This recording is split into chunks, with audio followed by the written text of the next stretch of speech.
Now, as I prepared for this and kind of thought through these points, something kind of struck me. I kind of anticipated not necessarily pushback from anybody in this room, but rather yawns. Like, we get this. Like, this is basic Christianity, Josh. Like, we got this. We know what faith is. We all confess faith in Jesus Christ. We understand this. This is particularly a message for other people. It's a helpful reminder, perhaps. But I want to suggest to you that maybe the reason Paul spends so much time talking about faith is the human tendency to think we've got it nailed.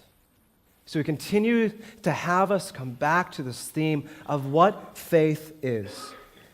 Let me try to illustrate this. In 2005, a study was done by a couple of sociologists. One of them was Christian Smith, probably the most well-known one from, who's now at the University of Notre Dame. And they conducted a national study on youth and faith.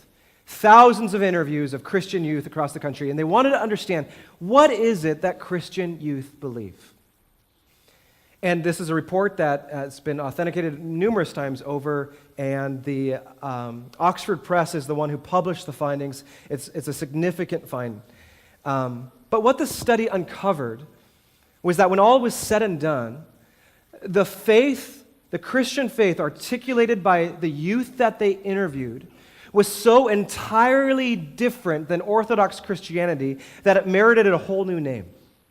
As the sociologists looked at this, they said, this is not Orthodox Christianity. This is something else. And they gave it the name Moral Therapeutic Deism.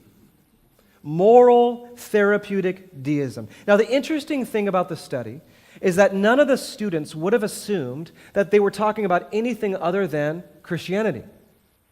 Besides common vocabulary, the sociologists found that they could actually take moral therapeutic deism and really be synthesized to find 5 main points that almost all the youth had in common. Here's what they are. The first one is that God created the world and watches over it.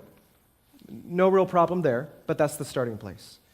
2, what God wants is for his people to be good, nice, and fair to each other. After all, that's what the Bible teaches, and so does most of the world religions, they said. God is sort of like a cosmic Mr. Rogers in that sense. The central goal, number 3, of life is to be happy and to feel good about oneself. 4, God is not particularly involved in personal life, except when he's necessary to resolve some sort of issue or problem. Otherwise, he's like a butler that when you whistle, he comes, and when the problem's done, he leaves. And point number 5, good people get to go to heaven when they die. These are the 5, this is the creed, these are the doctrines of moralistic therapeutic deism. Nothing about the cross, nothing about sin, nothing, frankly, about the necessity of Jesus other than he might have been a good example of something we don't know what. No holiness, no righteousness, no justification. Just moralistic, therapeutic deism. Moralistic because faith is about becoming a good person, and good people go to heaven when they die.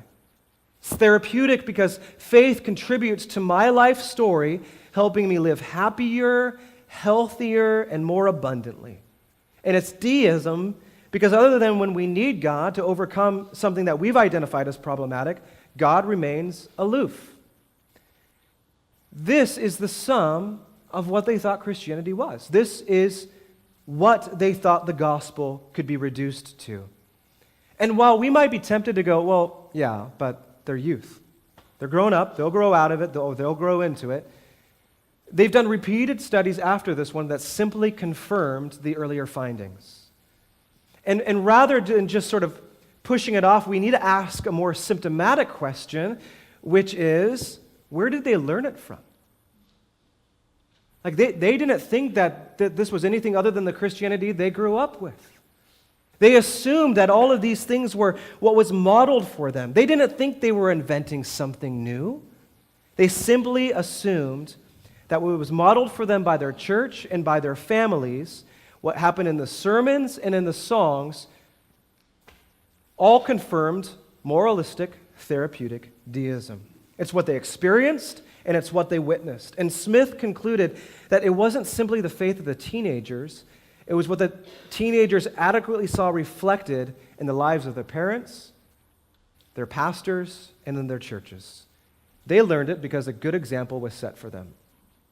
One scholar from Princeton wrote, who is talking about this particular study, "The problem does not seem to be that churches are teaching young people badly, but that we are doing an exceedingly good job of teaching youth what we really believe, namely that Christianity is not a big deal, that God requires very little, and the church is a helpful institution filled with nice people."